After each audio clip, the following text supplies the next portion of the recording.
Halo teman-teman semua, kembali lagi berjumpa dengan saya, Uli Kapal. Dalam video kali ini saya akan bagikan beberapa fakta dan informasi tentang bagaimana cara pengisian bahan bakar di kapal pesiar. Jadi pagi ini kami sudah bersandar di Pelabuhan Seattle, Amerika, dan dalam beberapa menit ke depan kami akan melakukan pengisian bahan bakar untuk beberapa hari ke depan. Jadi untuk pengisian bahan bakar di kapal pesiar itu prosedur dan pengerjaannya sama dengan kapal-kapal yang lain. Jadi tidak ada bedanya teman-temannya, seperti kapal kargo atau kapal kontainer atau kapal tanker, kapal polni mungkin, atau kapal tugboat. Itu semuanya prosedurnya sama teman-teman yang saya lihat selama ini. Jadi kapal tanker atau kapal tongkang minyak atau biasa disebut bunker barge akan merapat dan bersandar di sisi kapal, terus akan dilakukan penyambungan selang bahan bakar dan akan dilakukan pengisian. Setelah selesai akan dilakukan lagi untuk disconnect selang yang kita pasang sebelumnya. Jadi semuanya sama teman-teman, tidak ada bedanya. Tapi di kapal pesiar itu ada sedikit perbedaan ya, untuk dari dokumen atau surat-surat juga orang yang mengerjakannya. Jadi pengalaman saya selama ini setelah beberapa kontrak kerja di kapal pesiar, jadi yang mengerjakan proses pengisian minyak di kapal pesiar itu hanyalah orang mesin atau engine crew atau technical crew. Jadi dari departemen lain seperti deck department atau kru-kru dari deck atau dari hotel department atau kru dari hotel itu sama sekali tidak ikut secara langsung di dalam pengisian bahan bakar di kapal pesiar. Jadi yang ditunjuk untuk melakukan atau mengerjakan proses pengisian minyak di kapal pesiar itu hanyalah kru mesin ya, atau kru yang bekerja di mesin atau teman-teman biasa juga sebut orang mesin. Terus yang saya juga sebutkan tadi adalah surat-surat untuk ditandatangani atau dilihat di kapal pesiar itu lebih banyak teman-teman. Dulu waktu saya di tugboat dan juga pernah di tanker, yang saya lihat surat-suratnya itu hanyalah surat tanda terima teman-teman. Setelah kami selesai mengisi bahan bakar, kami akan mengisi surat tanda terima berapa banyak bahan bakar yang diisi dan ditandatangani oleh chief engineer atau biasa teman-teman yang bekerja di kapal lokal menyebutnya KKM atau kepala kamar mesin. Itu saja teman-teman. Tapi di kapal pesiar ada beberapa dokumen-dokumen yang wajib diisi. Jadi itulah beberapa poin yang agak sedikit berbeda di kapal pesiar. Tapi secara teknis, prosedur dan pengerjaannya itu semuanya sama. Jadi teman-teman, tanpa lama-lama lagi, saya akan jelaskan secara rinci fakta dan secara langsung saya akan tunjukkan kepada teman-teman bagaimana proses pengisian bahan bakar di kapal pesiar.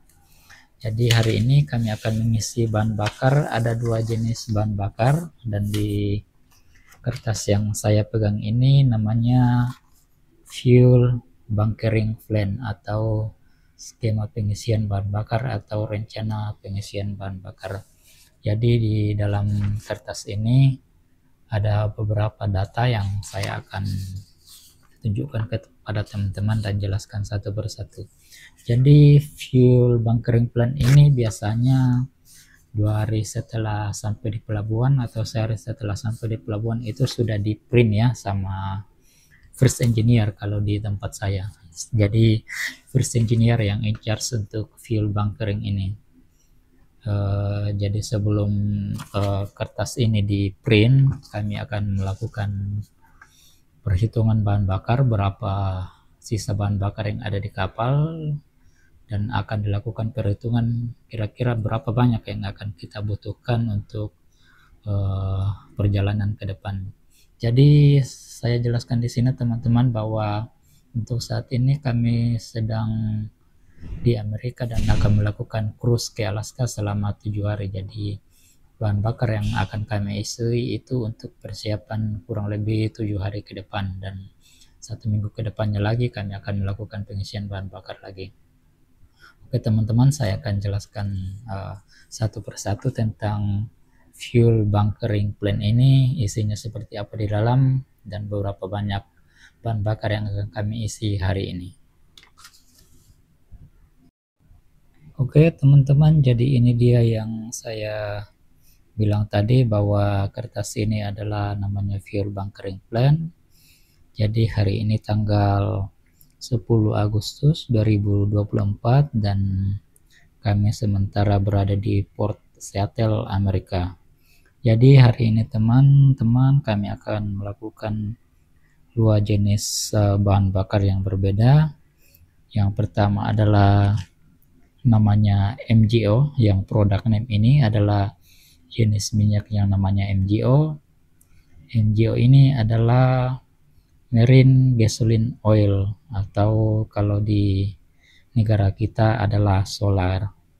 Jadi ini adalah solar teman-teman ya, MGO ini. Jadi solar ini di kapal-kapal lain itu namanya beda-beda ya teman-teman, tergantung. Ada yang menyebutnya HDO atau singkatan dari High Diesel Oil, atau ada juga yang menyebutnya MDO atau Marine Diesel Oil. Terus yang saya mau jelaskan pada teman-teman, jadi hari ini total yang bahan bakar yang akan kami isi adalah 225 metric ton. Jadi MT ini adalah singkatan dari M metric ton. Saya lihat ada yang membagikan video tentang bahan bakar di kapal pesiar dengan menyebutnya M ton, karena mungkin kurang mengerti apa MT ini. Jadi portnya di Vancouver, Kanada ya. Jadi yang diisi itu MGO, ini MGO Marine Gas Oil, yaitu 280 m-ton ya, ini ya. Jadi itu adalah singkatan dari metric ton. Jadi metric ton itu apa teman-teman? Jadi metric ton ini adalah standar dari Amerika. Jadi untuk ukuran volume atau ukuran berat suatu liquid atau cairan dalam jumlah yang besar, di Amerika lebih sering menggunakan ukuran metric ton ya. Kalau untuk ukuran yang kecil kayak literan, mereka lebih sering memakai standar galon. Jadi hari ini kami akan mengisi solar atau MGO ini sebanyak 225 metric ton. Wah, teman-teman bisa bayangkan seberapa banyak 225 metric ton. Jadi kalau kita lihat di konverter atau mesin atau pencarian data untuk konverter untuk ukuran, jadi metric ton ini bila kita ubah ke ton kurang lebih sama ya teman-teman.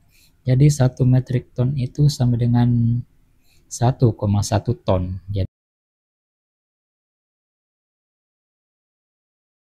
Jadi hampir sama sebenarnya teman-teman. Jadi di sini saya jelaskan teman-teman. Di sini adalah yang Anda lihat 14 PS out up atau 14 SB out up, ini adalah tangki teman-teman. Oke, itu yang pertama, pengisian MGO atau solar. Terus bahan bakar yang kami akan isi berikutnya adalah namanya HFO, yang produk name ini. HFO ini singkatan dari Heavy Fuel Oil, atau teman-teman yang ada di Singapura biasa menyebutnya minyak hitam karena bentuknya benar-benar hitam pekat. Jadi hari ini HFO ini kami akan mengisi sebanyak 650 metric ton. Wow, banyak sekali teman-teman ya. Jadi teman-teman, itu dia di belakang sana tongkang minyaknya atau bunker busnya sudah sementara diasis oleh takbut untuk bersandar di kapal yang saya tempatin untuk mengisi minyak. Ada di belakang saya teman-teman ya. Semakin dekat dan akan bersandar nanti di kapal kami untuk mengisi bahan bakar hari ini. Jadi hari ini kami berada di Seattle, Amerika untuk pengisian bahan bakar. Ikuti teman-teman ya. Oke teman-teman, jadi ini dia tongkang minyaknya atau bunker busnya sudah bersandar di kapal yang saya tempati dan kami sedang melakukan penyambungan selang bahan bakar. Sudah mulai disambung ya teman-teman selang pengisian bahan bakarnya. Ini dia guys proses penyambungan selang dari tongkang minyak ke dalam kapal pesiar, sementara dikoneksi atau disambung ya teman-teman. Anda bisa lihat di sini. Oke teman-teman, selang sudah tersambung semua dan kami akan membuka valve atau keran untuk memulai pengisian bahan bakar. Jadi teman-teman, di sini ada dua jenis tipe selang yang berbeda. Yang besar itu untuk HFO dan yang kecil untuk MGO. Jadi kenapa yang besar ini HFO? Karena sifatnya HFO ini sangat kental sekali, jadi dibutuhkan jalur yang lebih besar untuk mempercepat pengisian bahan bakar dari tongkang minyak ke kapal. Ini dia teman-teman bedanya. Kita ya.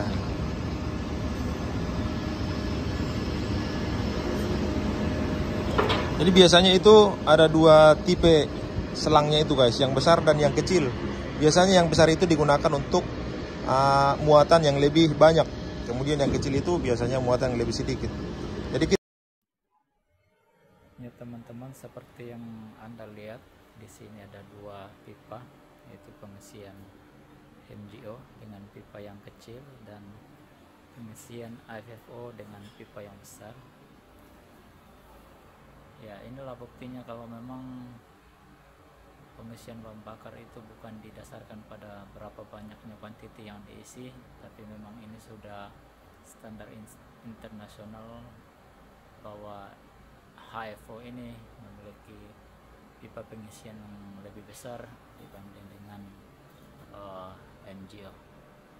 Teman-teman bisa lihat, ini adalah pipa pengisian MGO lebih kecil dan ini adalah pengisian HFO dengan pipa yang lebih besar. Jadi sama sekali tidak benar kalau saudara Roni mengatakan kalau itu didasarkan atas seberapa banyak kuantiti yang akan diisi ke kapal. Oke guys, jadi setelah pengisian bahan bakar selesai, kami akan melakukan perhitungan atau pengecekan bahan bakar yang telah diisi apakah sudah sesuai apa belum. Jadi kami punya 3 cara untuk melakukan pengecekan bahan bakar, yaitu secara manual dengan melakukan sounding. Jadi yang saya pegang ini namanya sounding tape, itu ukurannya juga sama dalam ukuran sentimeter, cuma meterannya dalam bentuk roll. Terus yang kedua, kami bisa mengecek melalui fuel gauge atau melalui gauge atau semacam jarum meteran. Dan yang ketiga, kami bisa menghitung atau melihat melalui digital counter atau kami sebut IMAX di komputer. Kami akan melakukan pengecekan dan akan dicocokkan dengan kapal tongkang minyak atau dari kapal tanker apakah sudah sesuai apa belum. Apabila belum sesuai, kami akan coba hitung lagi dan akan ditambahkan apabila belum sesuai dengan jumlah yang telah disepakati.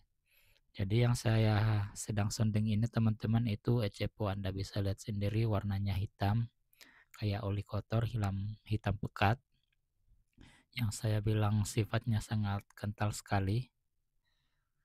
Dan setelah saya melakukan penyundingan secara manual, saya akan melaporkan ke control room melalui radio dan akan dilihat di dalam list seberapa banyak yang ada dalam tabel list yang kami pegang. Jadi ini kalau kami cek dari komputer ya, atau IMAX. yang kami punya di kapal. Terus yang ini guys, saya akan melakukan penyundingan atau pengecekan bahan bakar MGO atau solar yang telah kami isi ke kapal pesiar. Jadi saya akan sounding beberapa tangki ya teman-teman. Ada beberapa tangki yang telah kami isi, tapi saya hanya perlihatkan satu untuk HFO dan satu untuk MGO karena terlalu banyak kalau saya memperlihatkan semua tangki yang saya sounding, karena ada hampir 10 tangki yang kami isi. Jadi banyak sekali teman-teman. Karena hari ini kami mengisi 225 solar atau MGO dan 650 HFO. Jadi itu sangat banyak sekali, hampir 1000 metrik ton teman-teman. Dan tentunya perhitungan akan kami sangat hitung dengan teliti dan cermat, karena jangan sampai terjadi kekurangan ataupun kelebihan dalam pengisian bahan bakar. Itu akan sangat berisiko teman-teman ya. Oke teman-teman, jadi di tangan saya ini adalah dua sampel atau dua contoh dari bahan bakar ya, yang kita ambil sampelnya untuk kita teliti. Kita punya alat namanya fuel analysis. Jadi setiap pengisian bahan bakar kapal kita akan mengambil beberapa botol sampel ini. Ini adalah HFO dan ini adalah MGO. Yang warna hitam ini HFO dan yang warna merah ini adalah MGO teman-teman. Jadi akan kita ambil dan kita akan teliti kandungannya seperti apa. Apabila kandungannya kurang bagus, kita akan kirim datanya ke kantor dan kirim juga datanya ke supplier minyak.